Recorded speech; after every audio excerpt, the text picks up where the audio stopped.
오늘 우리에게 허락하시는 하나님의 말씀을 함께 보겠습니다.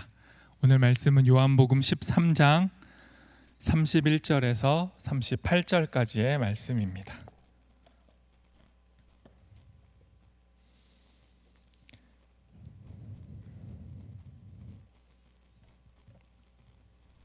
신약성경 요한복음 13장 31절에서 38절까지의 말씀, 저 여러분이 한 절씩 교독하도록 하겠습니다.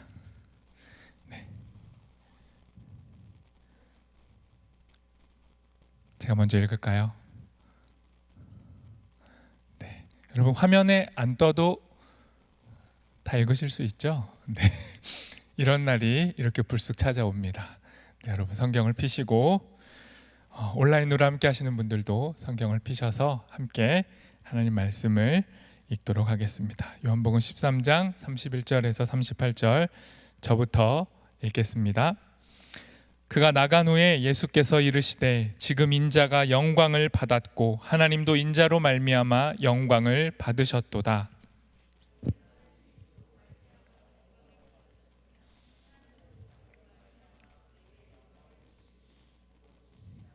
작은 자들아, 내가 아직 잠시 너희와 함께 있겠노라. 너희가 나를 찾을 것이나 일찍이 내가 유대인들에게 너희는 내가 가는 곳에 올 수 없다고 말한 것과 같이 지금 너희에게도 이르노라.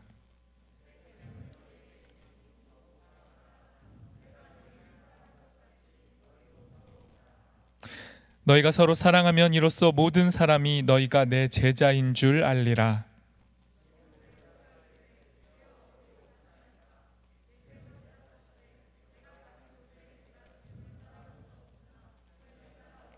베드로가 이르되 주여, 내가 지금은 어찌하여 따라갈 수 없나이까? 주를 위하여 내 목숨을 버리겠나이다.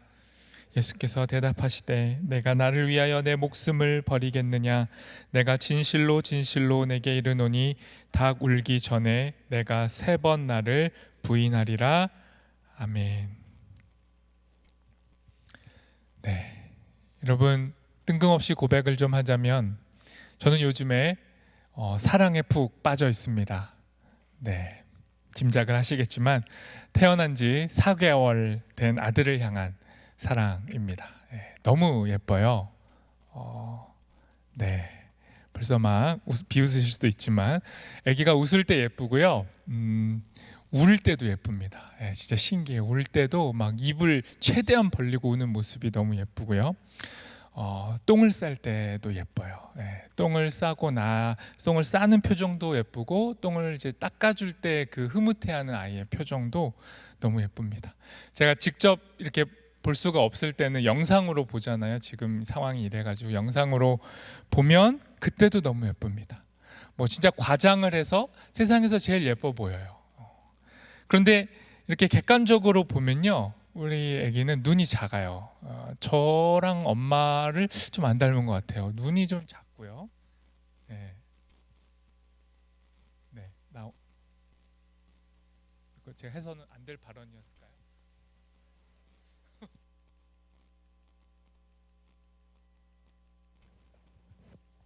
이렇게 자체 심의를 해주셔가지고 그래도 얘기하겠습니다. 눈이 작아요. 눈이 작고 팔 짧고요, 다리가 짧아요. 근데 제 눈에 너무 예뻐 보이는 거죠. 제가 왜 이럴까요? 왜 이러는 걸까요? 이유가 없어요. 사랑에 빠졌기 때문입니다. 사랑하기 때문에 다 예쁜 거죠.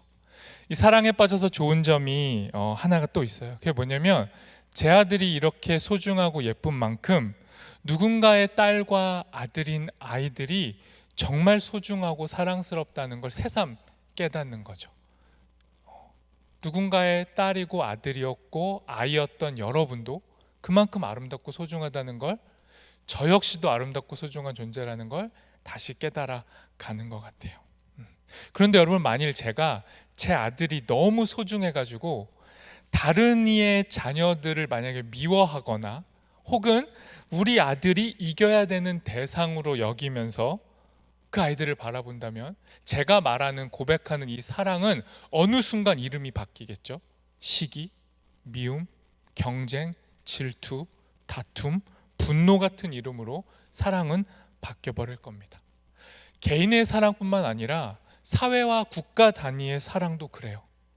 우리 진영, 내 편, 우리 정당, 나아가서 우리나라를 위한다는 그 사랑이 조금만 바뀌면 타인을, 상대방을, 상대 진영을 원수와 적으로 규정하고 나아가서는 악마화하기까지 하면 전쟁도 불사하겠다라는 게 우리가 말하는 사랑의 모습이에요. 사랑은 이처럼 수많은 감정과 배경과 의지들이 뒤섞여 있잖아요. 그래서 표현을 하면 할수록 모호해요. 사랑이라고 말하지만 어느 순간 사랑이 아닌 것이 되어버리는 것이 사랑입니다. 그럼에도 우리 하나님께서 자기 자신을 이 사랑이라는 단어로 우리에게 소개하셨어요. 요한일서 4장 16절, 요한복음 13장 1절 말씀입니다. 제가 읽겠습니다. 하나님은 사랑이시라. 사랑 안에 거하는 자는 하나님 안에 거하고 하나님도 그의 안에 거하시느니라. 유월절 전에 예수께서 자기가 세상을 떠나 아버지께로 돌아가실 때가 이른 줄 아시고 세상에 있는 자기 사람들을 사랑하시되 끝까지 사랑하시니라. 하나님은 자신을 사랑이라고 표현하셨어요. 그 사랑이신 하나님께서 예수님을 통해 우리에게 다시 사랑을 명령하시는 겁니다. 오늘의 본문은요, 예수님께서 십자가에 달려 죽으시기 전에 마지막으로 제자들에게 들려주시는 당부예요. 그러니까 마지막 유언 같은 이야기인 거죠. 오늘의 본문은요, 크게 세 부분으로 나눠볼 수 있습니다. 먼저 31절에서 32절은요 영광이라는 키워드로 나눠볼 수 있어요. 그리고 34절, 35절은 사랑이라는 단어, 그리고 36절에서 38절은 순종이라는 단어로 나눠집니다. 그런데 이 본문은 모두가 다 저 세 가지는요 사랑을 중심으로 꿰어져요. 사랑으로 관통되어지고 있습니다. 모호하고 그래서 오해되고 변질되고 심지어는 악해지기까지 하는 이 사랑에 대해서 예수님이 정리를 해주시는 거예요. 예수님 도대체 이 사랑을 무엇라 말씀하시는지, 예수님께서 말씀하시는 이 사랑에 대한 본문을 오늘 우리가 한번 살펴보도록 하겠습니다. 먼저 31절 말씀입니다. 우리가 함께 읽겠습니다. 그가 나간 후에 예수께서 이르시되 지금 인자가 영광을 받았고 하나님도 인자로 말미암아 영광을 받으셨도다. 이게 무슨 이야기냐면요, 예수님께서 이제 잡히시고 체포되시면 십자가에 달려 죽으시죠. 그 여정을 가시기 전에 마지막으로 제자들하고 뭘 하셨죠? 식사를 하셨잖아요. 최후의 만찬을 하셨잖아요. 그 식사의 자리에서 어떤 일이 벌어졌냐면 이 함께 먹고 있는 제자 중에 하나가 예수님을 배반하고 팔아넘길 것이다. 그게 바로 유다라는 자다. 이게 밝혀진 거예요. 그리고 그 사실이 드러난 직후에 유다가 그 식사 자리에서 빠져나갑니다. 그러니까 여기서 말하는 그가 나간 후에 그는 가룟 유다를 말하는 거죠. 그 제자가 빠져나간 후에 예수님이 바로 이어서 이 말씀을 하시는데 뭐라고 말씀하셨냐면 이제 인자는 영광을 받았고 하나님도 영광을 받으셨다라고 말씀한 거예요. 아니 자기 살자고 스승을 팔아 넘기고 그 제자 때문에 예수님은 이제 죽는 상황인데 예수님이 뭐라고 말씀하시는 거예요? 영광스럽다. 나는 이제 드디어 영광을 받는다라고 말씀하시는 거죠. 그러니까 예수님이 말씀하시는 영광이 뭐예요? 십자가인 겁니다. 우리가 생각하는 영광과 달라요. 예수님은 십자가를 영광이라고 말하는 거예요. 사랑하는 제자에게 버림받고 자신을 따르던 수많은 사람들에게 버림받고 자신이 창조하신 피조물들에게 버림받는 신이 될지라도 그 신이 이 피조 세계를 위해 자기의 생명을 내어 던지겠다라고 말하는 이 사랑, 이 십자가의 사랑이 예수님에게 그리고 하나님에게 영광이 된 겁니다. 예수님의 십자가의 사랑이 곧 영광이었던 거예요. 사람의 실패, 사람의 불순종, 사람의 배신에도 불구하고 하나님은 하나님의 뜻을 이루어 가시는 거예요. 유다가 배반을 하고 배신을 한 건 너무나도 괴로운 일이지만 하나님의 영광을 가릴 수는 없었다는 겁니다. 여러분, 사람의 죄가 이토록 어두워도 하나님의 영광을 가릴 수는 없어요. 예수님은 이 죄와 어둠을 걷어내시고 하나님이 누구신지를 선명하게 보여주시기 위해 이 땅에 오셨고, 그 사명을, 그 소명을 지금 끝까지 이루시겠다는 거예요. 비록 제자가 배신하고 자리를 박차고 나갔지만 예수님은 그걸 영광으로 받고 십자가로 걸어가겠다라고 말씀하신 거죠. 예수님이 말씀하신 영광은 십자가였고, 십자가를 통해 사랑을 보여주신 겁니다. 32절 말씀도 우리 함께 읽겠습니다. 만일 하나님이 그로 말미암아 영광을 받으셨으면 하나님도 자기로 말미암아 그에게 영광을 주시리니 곧 주시리라. 여러분, 지난주에도 제가 말씀을 통해서 우리가 함께 살펴봤는데 우리의 생각하고 하나님의 생각이 달라요. 우리가 꿈꾸는 예수님과 성경이 말씀하는 예수님의 모습이 다릅니다. 우리가 바라는 영광과 예수님이 지금 받으시는 영광이 이렇게 달라요. 이 간극 때문에 제자들은요, 배반하고 분열하고 좌절합니다. 그리고 또 이 간극 때문에 성장하기도 해요. 우리의 믿음과 삶의 이 간극이, 우리의 신앙의 균열이 내가 붙잡고 확신하고 있는 그 확신들이 깨질 때 우리는 혼란스럽고 아프지만 그 순간 우리는 성장하고 성숙해 가는 겁니다. 저 역시 그랬어요. 저 역시 목사가 되기 전에, 신학교에 가기 전에 제가 청년일 때 붙잡고 소망하고 붙들었던 표대들, 제 신앙의 목표와 목적들, 이게 정말 가장 좋은 것이라고 확신했던 것들이 제 삶과 믿음의 여정에서 점점점 깨지고 균열이 생기고 틈이 일어날 때 굉장히 힘들고 고통스럽지만, 뭔가 막 제 이 신앙의 뿌리가 흔들리는 것 같지만 결국 돌아보면 그 흔들림 때문에 제 신앙이 성장할 수 있었던 것 같아요. 하나님의 아들이신 예수님께서 인간의 몸을 입고 이 땅에 내려오셨을 때, 신이 인간이 되었을 때 우리 눈으로 보면요, 그건 지극히 낮아진 일이죠. 신이 인간이 될 정도로 낮아진 거예요. 그런데 역으로 하나님의 시선에서는 그 낮아짐이 가장 큰 영광이라고 성경은 말씀하는 겁니다. 예수님의 삶은요, 철저하게 하나님이 누구신지를 드러내는 삶이었어요. 예수님의 말, 행동, 기적, 기도, 모든 것이 다 하나님을 계시하는 사건이었고, 그 절정, 진짜 하나님이 누구냐, 하나님이 어떤 분이냐가 드러난 사건은 십자가였던 겁니다. 그래서 예수님은 인간을 위해 친히 인간이 되셨고, 그 인간을 위해 자기의 생명을 내어주는 십자가의 자리로 끝까지 걸어가셨던 거예요. 그래서 지금 예수님은 그 영광의 길, 십자가의 길, 고난과 죽음의 길로 걸어가시기 전에 자신이 가시는 길이 어떠한 길인지를 마지막으로 제자들에게 말씀하고 있는 겁니다. 33절도 우리가 함께 읽겠습니다. 작은 자들아, 내가 아직 잠시 너희와 함께 있겠노라. 너희가 나를 찾을 것이나 일찍이 내가 유대인들에게 너희는 내가 가는 곳에 올 수 없다고 말한 것과 같이 지금 너희에게도 이르노라. 예수님이 자신은 사랑을 이루겠다, 십자가의 길, 영광의 길로 가겠다라고 말씀하시면서 제자들에게 뭐라고 하시냐면, 내가 가는 길에 너희는 올 수 없다라고 말씀하셨어요.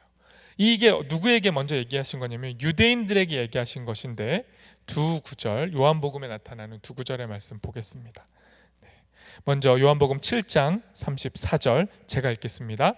너희가 나를 찾아도 만나지 못할 터이요 나 있는 곳에 오지도 못하리라 하시니. 요한복음 8장 21절입니다. 다시 이르시되 내가 가리니 너희가 나를 찾다가 너희 죄 가운데 죽겠고 내가 가는 곳에는 너희가 오지 못하리라. 예수님께서 자신을 대적하는 유대인들에게 너희가 생각하는 하나님 나라와 하나님께서 이루실 하나님 나라가 다르기 때문에 너희는 그 나라에 올 수 없다라고 말씀하셨어요. 이 요한복음에서 유대인이라는 말은요, 부정적인 의미를 담고 있어요. 예수님의 대적, 반대 세력을 유대인이라고 표현하는데요. 예수님의 길을 따르지 않고 도리어 그 대적하는 자들을 유대인이라 하시고, 반대로 예수님의 제자들도 혈통적으로는 유대인이었어요. 그런데 예수님이 제자들에게는 그 작고 여리고 미숙하고 아직 다 깨닫지 못한 상태였던 그 제자들에게는 너희는 그럼에도 지금은 나를 따라오지 못하지만 후에는 나 있는 곳에 너희도 함께 있을 수 있다라고 말씀해 주셨어요. 유대인들과 제자들에게 말씀하신 맥락과 분위기가 다른 거예요. 유대인들에게는 너희는 결코 나를 따라올 수 없다라고 하셨고, 제자들에게는 지금은 따라오지 못하지만 후에는 따라올 수 있다라고 말씀하신 거죠. 두 구절의 말씀 더 보겠습니다. 요한복음 14장 3절 제가 읽겠습니다.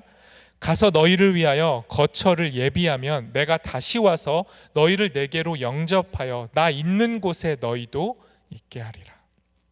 다음 구절도 읽겠습니다. 내가 너희를 고아와 같이 버려두지 아니하고 너희에게로 오리라. 조금 있으면 세상은 다시 나를 보지 못할 것이로되 너희는 나를 보리니 이는 내가 살아있고 너희도 살아있겠습니다. 예수님이 유대인들과 달리 제자들에게는요 굉장히 따뜻한 호칭으로 부르세요. 뭐라고 부르시냐면 작은 자들아. 이거는 비하가 아닙니다. 다른 표현으로 하자면 내 사랑하는 자녀들아 라고 말씀하시는 거예요. 이 호칭 안에는 이런 의미가 담겨 있는 거예요. 비록 너희는 지금은 작아서 어리고 무언가 미숙하고 깨닫지 못하고 자꾸 틀리지만 너희는 분명 성장하고 성숙하게 될 거야. 그 여정에서 내가 너희를 고아와 같이 내버려 두지 않을 거야. 너희가 받는 상처와 실패와 어긋남과 깨어짐의 그 틈을 통해 하나님의 영광, 하나님의 빛, 하나님의 뜻을 보여주시겠다라고 말씀하고 있는 겁니다. 예수님께서 자신의 생명으로 마련하신 그 생명의 자리에 결국 우리도 제자들도 서게 될 것이라고 말씀해 주신 거예요. 그리고 이어서 오늘 본문의 핵심 주제인 말씀을 우리에게 들려주십니다. 34절과 35절 함께 읽겠습니다. 새 계명을 너희에게 주노니 서로 사랑하라. 내가 너희를 사랑한 것 같이 너희도 서로 사랑하라. 너희가 서로 사랑하면 이로써 모든 사람이 너희가 내 제자인 줄 알리라. 여러분, 성경에서 어린아이부터 어른까지 다 쉽게 이해하고 알아들을 수 있는 명령이 방금 이 말씀이잖아요. 하나님의 뜻은 사랑이다. 너희가 서로 사랑해라. 이 서로 사랑하라는 예수님의 마지막 계명이면서 동시에 새로운 계명인 이 계명은 누구나 이해할 수 있어요. 그런데 여러분, 문제가 뭐죠? 이 명령을 실천하려고 하면, 들은 말씀을 내 삶에서 옮기려고 하면, 정말 서로 사랑하려고 하면 어떻게 되죠? 당혹스러워져요. 어떻게 해야 될지 모르는 순간이 옵니다. 아무리 하려고 해도 이 말씀의 본 뜻과 깊이를 헤아릴 수가 없다라는 그 심오한 늪에 빠져버리는 게 서로 사랑하라는 말씀인 거예요. 그래서 예수님이 아무리 서로 사랑하라고 말해도 계속 못 알아듣는 우리를 향해 구체적인 예를 보여주신 거죠. 그게 오늘의 본문 바로 앞에서 예수님이 행하셨던 일이에요. 요한복음 13장 14절 말씀 제가 읽겠습니다. 내가 주와 또는 선생이 되어 너희 발을 씻었으니 너희도 서로 발을 씻어주는 것이 옳으니라. 예수님이 말씀하신 서로 사랑을 구체적인 행위로 예수님이 예를 들어 보여주셨는데, 그게 뭐였냐면 남의 발을 씻어주는 행위였습니다.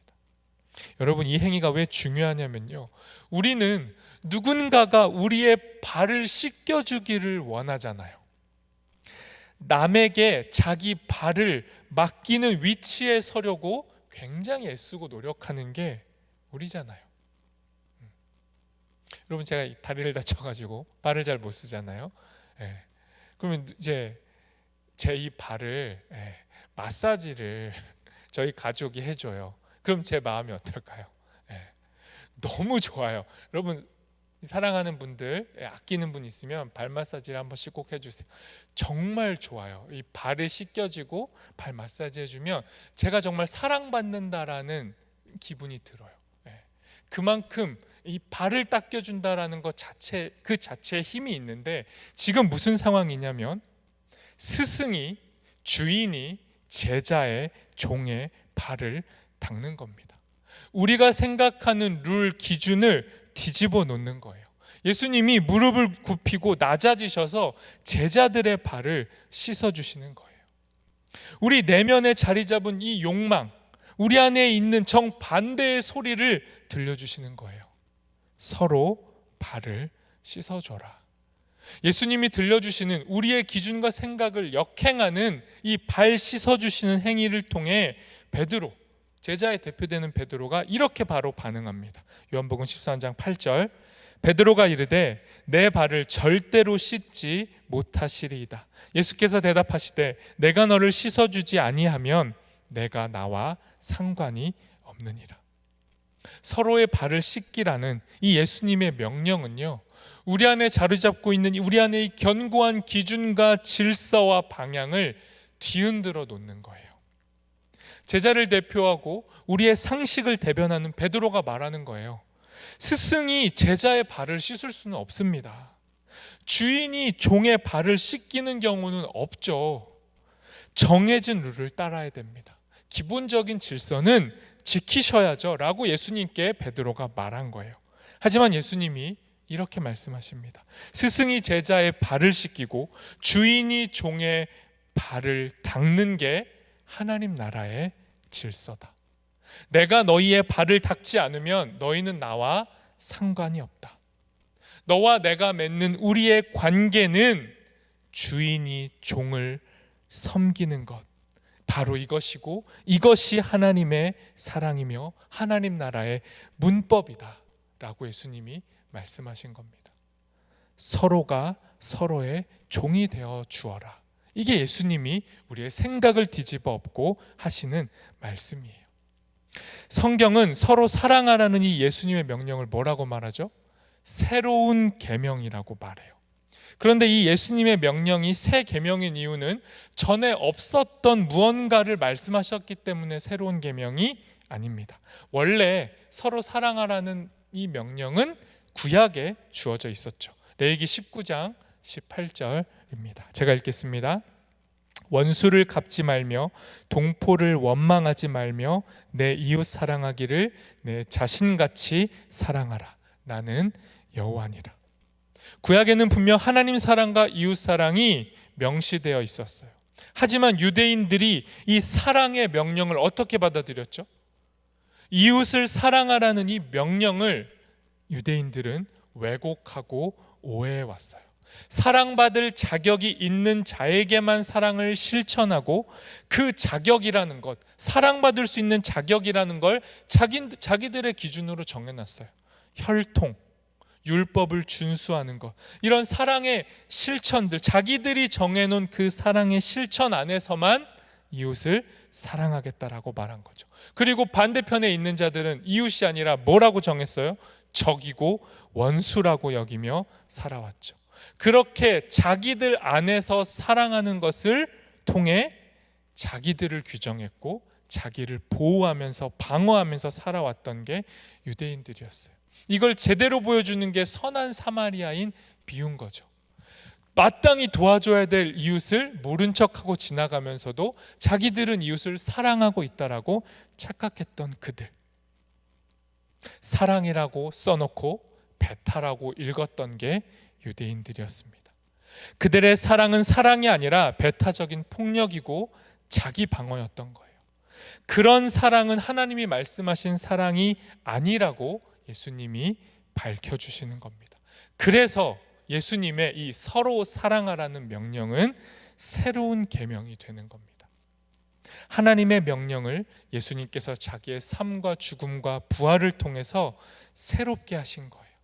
예수님은 예수님의 입술을 통해 선포되는 이 서로 사랑하라는 이 마지막 계명이 새로운 계명이 된 겁니다. 서로 사랑하고 사랑하고 사랑하면 너희가 내 제자인 줄 세상이 알게 될 거다. 내가 너희를 사랑한 것처럼 너희도 너희의 발을 닦아주면, 누군가의 발을 닦는 자로 만들어내는 것이 아니라 너희가 낮아져서 누군가의 발을 닦아주면 그것이 사랑이고, 그것을 통해 세상은 너희가 제자인 것을 알게 될 것이다 라고 말씀한 겁니다. 이렇게 예수님이 자신의 진심을 다 말씀하셨는데도 제자들은요, 예수님의 영광, 예수님의 사랑에 관심이 없어요. 36절 말씀 제가 읽겠습니다. 시몬 베드로가 이르되 주여 어디로 가십니까? 예수께서 대답하시되 내가 가는 곳에 내가 지금은 따라올 수 없으나 후에는 따라오리라. 자꾸만 어디를 가겠다, 내가 생각하고 우리가 마땅하다고 여기는 영광과 정반대의 영광을 향해 어디로 가겠다 하시고, 우리가 생각하는 방식으로 사랑하지 않고 자꾸 무언가 뒤집는 방법으로 사랑을 하시는 그 예수님의 길, 그 길을 베드로와 제자들은 이해할 수가 없어요. 그래서 자꾸 물어봅니다. 주님 어디 가시는 겁니까 도대체? 제자들은요, 예수님이 말씀하신 영광과 사랑과 순종을 분리해서 생각했어요. 하지만 예수님께서는 자신의 그 영광이 발 밑으로 내려가는 사랑이고, 그 사랑은 결국 십자가로 이어지고 있음을 말씀하고 있는 거죠. 이걸 깨닫지 못하니까 베드로가 자꾸 물어봅니다. 주님 어디 가시는 거예요? 그리고 이 베드로의 질문에 예수님은 지금은 너는 내가 가는 길을 따라올 수 없다라고 말씀하신 겁니다. 베드로의 신앙에 균열이 생기기 전에는 영광과 사랑과 순종의 길을 베드로가 따라갈 수가 없다는 걸 예수님이 아셨어요. 그래서 예수님이 말씀하시는 영광, 예수님께서 사랑하시는 방식, 예수님의 길이 무엇인지는 언제 깨닫냐면 예수님께서 부활하신 후에 성령을 선물로 주실 때 베드로는 깨닫게 됩니다. 이걸 베드로가 몰랐기 때문에 끝까지 예수님한테 달려들어요. 이어지는 37절 말씀도 제가 읽겠습니다. 베드로가 이르되 주여 내가 지금은 어찌하여 따라갈 수 없나이까? 주를 위하여 내 목숨을 버리겠나이다. 38절도 읽겠습니다. 예수께서 대답하시되 내가 나를 위하여 내 목숨을 버리겠느냐? 내가 진실로 진실로 내게 이르노니 닭 울기 전에 내가 3번 나를 부인하리라. 베드로가 도저히 이 어리고 작은 베드로가 자기의 신앙의 균형이 일어나지 않고 끝까지 고집하는 거예요. 목숨 걸고서라도 내가 예수님 따라가겠습니다. 베드로의 이 고백은요, 닭이 3번 우는 새벽에 완전히 무너지는 겁니다. 자기 목숨을 위해 예수님을 부인하고 모른 척하고 저주하고 도망쳐요. 예수님을 따르겠다, 예수님께 영광을 돌리겠다, 예수님의 영광을 위해 살겠다, 예수님처럼 사랑하며 살겠다 했던 그 다짐, 그 자신감, 그 자기 확신이 산산이 부서지는 경험을 베드로가 하게 되는 거예요. 언제? 닭이 3번 울 때. 여러분, 베드로처럼 이렇게 자기 확신이 산산이 부서져야만 우리는 성장하고 예수의 사랑으로 나아갈 수 있게 되는 거예요. 이렇게 완전히 무너진 베드로가 다시 일어서죠. 그냥 무너져만 있던 게 아니라 다시 일어나서 정말 예수님을 따라서 목숨 걸고 따라갑니다. 그렇게 베드로가 변화된 계기도 뭐죠? 동일하게 사랑이었어요.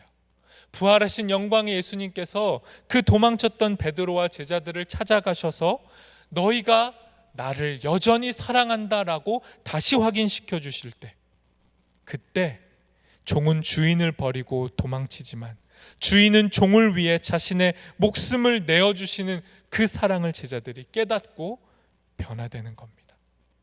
여러분, 우리는 우리 목숨을 예수님께 드리겠습니다라고 말하지만 실상은 우리가 예수님을 위해 목숨을 버리는 게 아니라 예수님이 우리를 위해 목숨을 버리시는 거예요. 이것이 오늘의 본문이 우리에게 말씀하는 바입니다. 말씀을 조금씩 정리해 보도록 할게요. 여러분, 하나님의 사랑은 이런 게 아닙니다.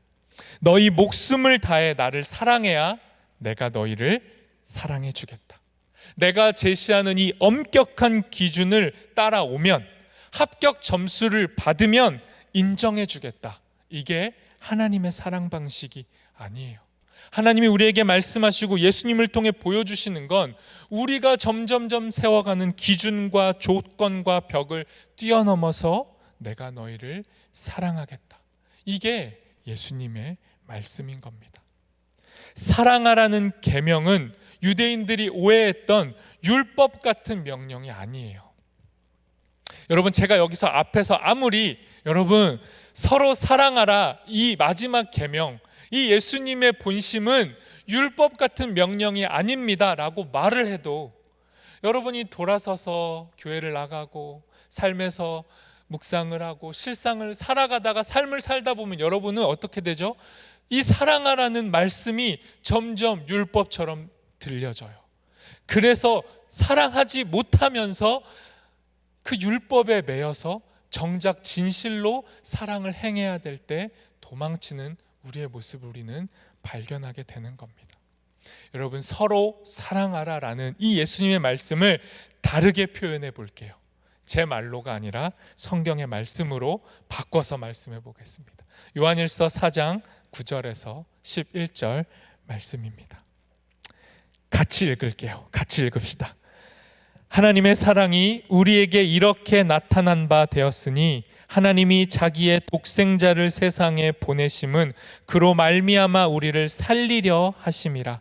사랑은 여기 있으니 우리가 하나님을 사랑한 것이 아니요 하나님이 우리를 사랑하사 우리 죄를 속하기 위하여 화목제물로 그 아들을 보내셨음이라. 사랑하는 자들아, 하나님이 이같이 우리를 사랑하셨은즉 우리도 서로 사랑하는 것이 마땅하도다. 내가 너희를 이처럼 사랑한다. 그러니 내 사랑 안에 너희가 거해라. 내 사랑을 받아서 누려라. 내 사랑 안에 살아라. 그러면 너희가 내 사랑 안에서 서로 사랑할 거야. 그렇게 되면 세상은 너희가 내 제자인 줄을 알게 될 거야. 이것이 오늘의 말씀의 본 뜻입니다. 배신한 종을 찾아오셔서 친구가 되어주시고 조건 없이 그 사람의 존재 자체를 환영해 주시고 기뻐해 주시고 사랑한다라고 고백해 주시는 이 예수님의 사랑이 베드로를 바꿔놨고, 또 다른 베드로인 우리를 바꿔놓을 거고, 또 다른 배신자인 우리를 바꿀 겁니다.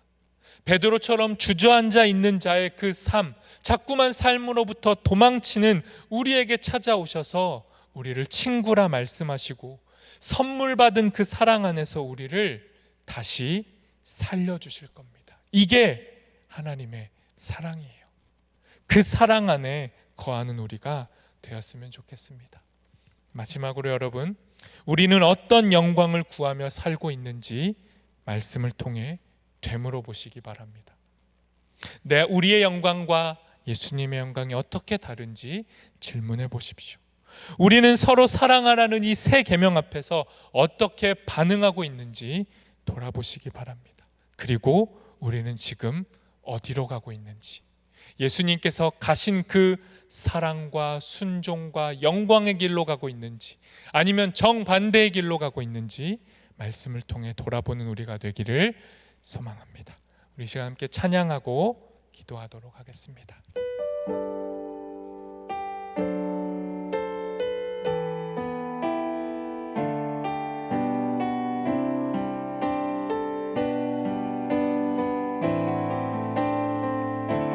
우리 함께 찬양하겠습니다. 아버지 사랑, 아버지 사랑 내가 노래해. 아버지 은혜 내가 노래해. 아버지 은혜 내가 노래해. 그 사랑 변함없으신 거짓 없으신 성실하신 그 사랑, 상한 갈대 꺾지 않으시는, 상한 갈대 꺾지 않으시네. 꺼져가는 등불 끄지 않는 꺼져가는 등불 끄지 않는 그 사랑 변함없으신 거짓 없으신 성실하신 그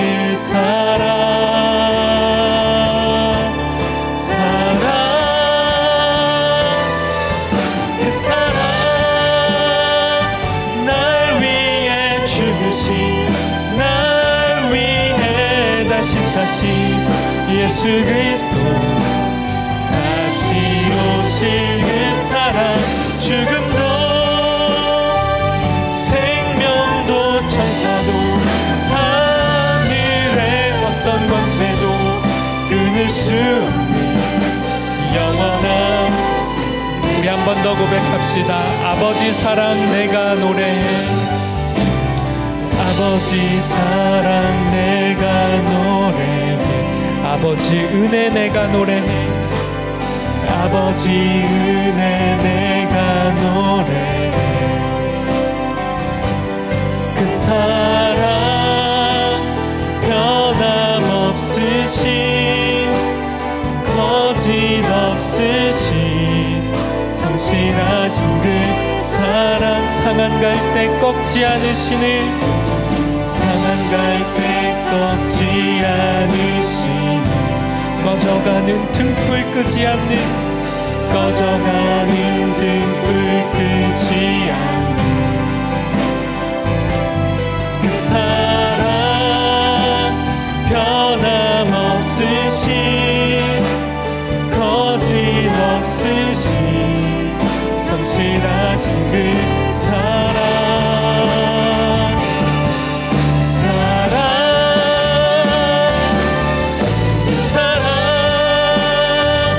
날 위해 죽으신 날 위해 다시 사신 예수 그리스도 다시 오실 그 사랑 죽음도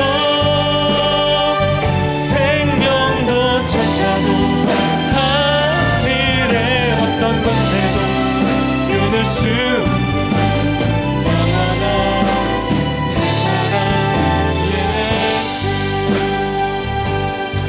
여러분 이 시간 함께 말씀을 기억하며 기도하겠습니다. 서로 사랑하라. 내가 너희를 사랑한 것 같이 너희도 사랑하라. 이 하나님의 말씀 예수 그리스도의 계명이 너무도 버거워 보일 때가 우리 삶에 참 많습니다. 진실로 이런 사람까지 사랑해야 됩니까?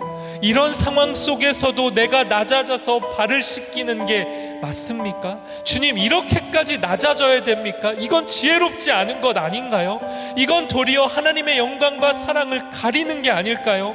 수만 가지의 이유와 변명이 우리 안에 올라올 때가 있습니다. 그런데 여러분, 그럼에도 주님이 우리에게 말씀하십니다. 너희가 먼저 나를 사랑한 게 아니라 내가 너희를 먼저 사랑했으니 내 사랑 안에 들어와서 내 사랑의 본심이 무엇인지를 십자가를 통해 깨닫고 돌아가서 너희도 서로 사랑해라. 다른 이의 무릎 그 아래 꿇고 엎드려서 그 발을 씻기는 그 말도 안 되는 길을 영광의 길이라 고백하고 사랑의 길이라 고백하고 순종의 길이라 고백하고 내가 간 그 길을 이제 너희도 따라와라. 이렇게 말씀하시는 주님 앞에 주님 그 길 따라갈 수 있는 힘을 허락해 달라고, 그 사랑 안에 거하며 사랑을 실천하는 우리 되도록 지혜를 달라고 이 시간 함께 기도하겠습니다.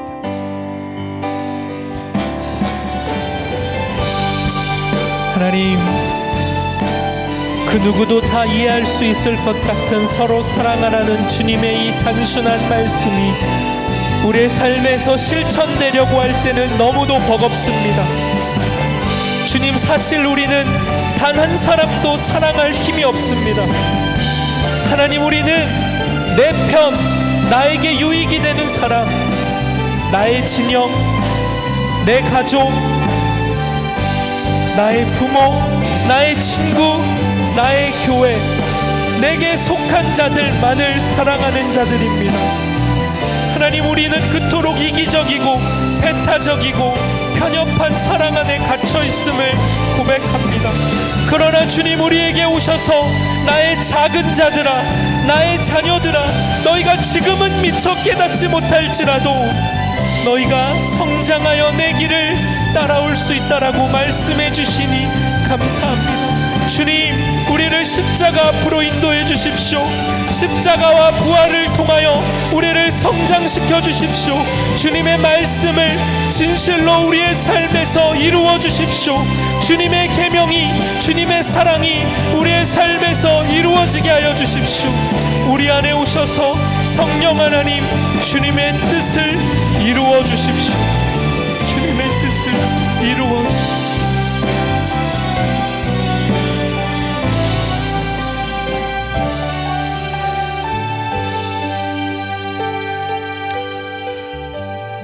하나님, 주님의 말씀과 계명은 우리에게 버겁습니다. 주님의 말씀대로 사는 것 진실로 너무도 힘듭니다. 그러나 주님, 우리의 나약함과 연약함 앞에 무릎 꿇지 않게 도와주시고, 이런 우리 앞에 다시 찾아오셔서 그 부활의 주님이 우리에게 다시 오셔서 주님의 십자가의 능력을 우리에게 보이시고 진실로 주님의 길을 따라갈 수 있는 제자들로 우리를 변화시켜 주십시오. 주님의 사랑 안에서 서로 사랑하는 이 길을 따라갈 수 있도록 우리 가운데 함께하여 주옵소서. 예수님의 이름으로 기도합니다. 아멘.